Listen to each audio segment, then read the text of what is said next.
ఉమ్మడి నిజామాబాద్ జిల్లాలో ఎండలు మండిపోతున్నాయి. కొన్ని రోజులుగా రికార్డు టెంపరేచర్లు నమోదవుతున్నాయి. ఉదయం 10 గంటలు దాటితే జనాలు బయటకెళ్లలేని పరిస్థితి నెలకొంది. ఉదయం 10 నుంచి సాయంత్రం 6 గంటల వరకు జనాలు రాలేకపోతున్నారు.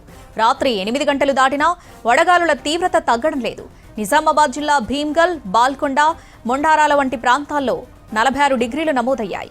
అటు కామారెడ్డి జిల్లా మద్నూర్, డోంగ్లీ, బిచ్కుందలోనూ 46 డిగ్రీల అత్యధిక ఉష్ణోగ్రతలు నమోదయ్యాయి. ఉమ్మడి జిల్లాలోని హై టెంపరేచర్లపై మరిన్ని వివరాలు రజనీకాంత్ అందిస్తారు.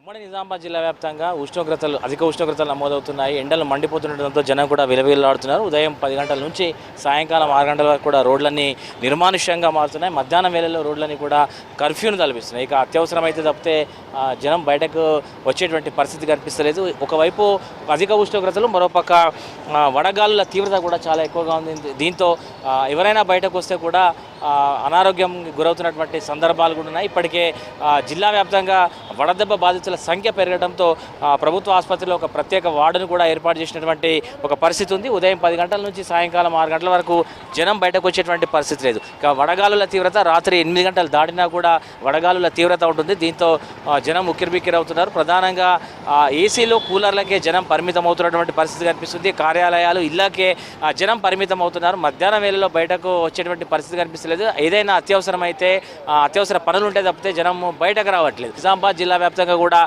ఒకసారి మనం ఉష్ణోగ్రతలు పరిశీలిస్తే ప్రధానంగా నిజామాబాద్ రూరల్ కాన్స్టిట్యున్సీ పరిధిలోని దర్పల్లి, సిరికొండ, ఇందల్వాయి, డిచ్పల్లి, అట్లాగే మోపాల్ మండలాల్లో అధిక ఉష్ణోగ్రతలు నమోదవుతున్నాయి. అటు ఆర్మూర్ కాన్స్టిట్యున్సీకి సంబంధించి మాక్లూరు, నందిపేట, ఆర్మూర్లో అధిక ఉష్ణోగ్రతలు నమోదవుతున్నాయి. ఇక అటు బాల్కొండ కాన్స్టిట్యున్సీ పరిధిలోని కమ్మర్పల్లి, మోర్తాడ్, మెండోరా మండలాల్లో అధిక ఉష్ణోగ్రతలు నమోదవుతున్నాయి. మధ్యాహ్నం వేళలో జనం బయటకు రావాలంటే తీవ్రంగా ఇబ్బంది పడుతున్నారు. అన్న, ఎండలు చాలా ఎక్కువగా ఉన్నాయి. ఎట్లా ఉంది పరిస్థితి? మరి ఘోరం ఉందన్న. ఎక్కలేని టెంపరేచర్ అయితే నిజామాబాద్లో ఘోరంగా ఉంది. 44-45 డిగ్రీస్ నడుస్తున్నది. వెళ్ళాలంటే ఇదే ఘోరంగా రావడం అవుతున్నది. లంచ్కి వెళ్ళాలన్నా వెళ్ళబుద్ధి అవ్వట్లేదు. ఇక్కడనే మధ్యలో లంచ్ చేసి వెళ్ళిపోతున్నాం డ్యూటీకి. అంతే, ఇంటి వరకు కూడా వెళ్ళలేకపోతున్నాం. ఈ వేడి వడగాలి వల్ల నైట్లో కూడా ఎఫెక్ట్ పడుతుంది బాగా.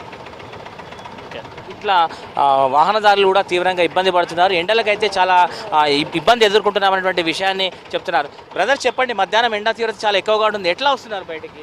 అన్న, పనులు చెయ్యక తప్పదన్న. పనికైతే కంపల్సరీ పోలని ఏదో ఒకటి. సాయంత్రం 6 అయినా 8 అయినా అది గాల్పు అయితే గరం వేస్తుంది. అంత ఈవినింగ్ అయినా అంతే ఎండ కవర్ అవుతుంది అన్న.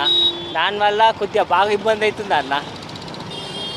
ఇట్లా మధ్యాహ్నం వేళలో బయటకు రావాలంటే తాము భయపడుతున్నామన్నటువంటి విషయాన్ని వాహనదారులు చెప్తున్నారు. ప్రధానంగా అత్యవసర పనులు, అట్లాగే పనులు చేసుకోవాల్సినటువంటి రోజువారీ కూలీలు కావచ్చు, లేకపోతే చిరు వ్యాపారస్తులు మాత్రం తప్పనిసరి పరిస్థితులు బయటకు వస్తున్నామన్నటువంటి విషయాన్ని చెప్తున్నారు. ఇక అనారోగ్య సమస్య ఎవరైనా హాస్పిటల్స్కి వెళ్ళేది ఉంటే వాళ్ళు కూడా బయటకు వస్తున్నామని చెప్తున్నారు. ఉదయం 10 గంటలు దాటితే రోడ్లపైకి ప్రజలు వచ్చేటువంటి పరిస్థితి కనిపిస్తలేదు. రోడ్లన్నీ కూడా పూర్తిగా నిర్మానుష్యంగా మారుతున్నాయి. 45 డిగ్రీల పైచిలకు అధిక ఉష్ణోగ్రతలు వరుసగా నమోదవుతున్నటువంటి నేపథ్యంలో కొంత జనం అయితే ఇబ్బంది పడుతున్నటువంటి పరిస్థితి కనిపిస్తుంది. ఉద్యోగాలు చేసేవారు, చిరు వ్యాపారస్తులు కూడా తీవ్రంగా ఇబ్బంది పడుతున్నారు. ప్రధానంగా మధ్యాహ్నం వేళలో బయటకు వస్తే తామంతా కూడా ఇబ్బంది పడాల్సినటువంటి పరిస్థితులు ఉన్నటువంటి విషయాన్ని చెప్తున్నారు. జనం అయితే మధ్యాహ్నం వేళలో బయటకు వస్తుంటే పూర్తిగా ఇబ్బంది పడుతున్నటువంటి సిచ్యువేషన్ మనకు కనిపిస్తుంది. సార్, ఎట్లా మధ్యాహ్నం ఎట్లా వస్తున్నారు ఇంత ఎండలో? ఎండ బాగుందండి. ఎండ బాగుంది. మామూలుగా హెల్మెట్ పెట్టుకోవడం కూలింగ్గా వస్తున్నాను. జనమైతే ఇబ్బంది పడుతున్నటువంటి పరిస్థితి మనకు కనిపిస్తుంది. అన్న, ఎండలు ఎక్కువ ఉన్నాయి. మధ్యాహ్నం కూడా బయటకు ఎట్లా వస్తున్నారు? అన్న, ఫుల్ ఎండ ఉంది అన్న.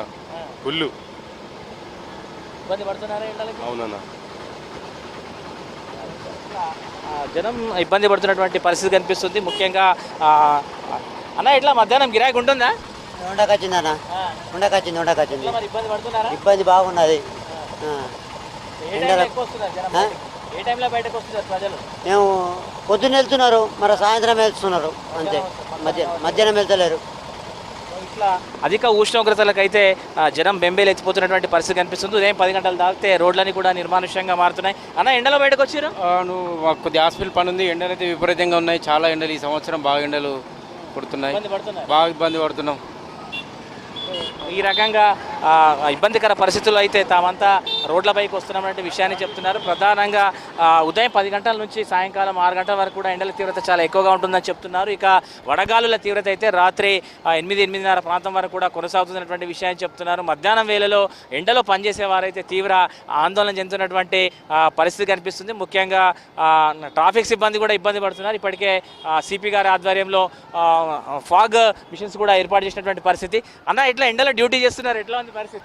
ఎండలు ఎక్కువ ఉన్నాయి. ఎండలో 12 to 5 వరకు కూడా బయటకు రాకుండా కొంచెం జాగ్రత్తగా ఉంటే మంచిదని చెప్తున్నాను. జనం వస్తున్నారన్న బయటకి? వస్తున్నారండి, జనాలు అయితే వస్తున్నారండి.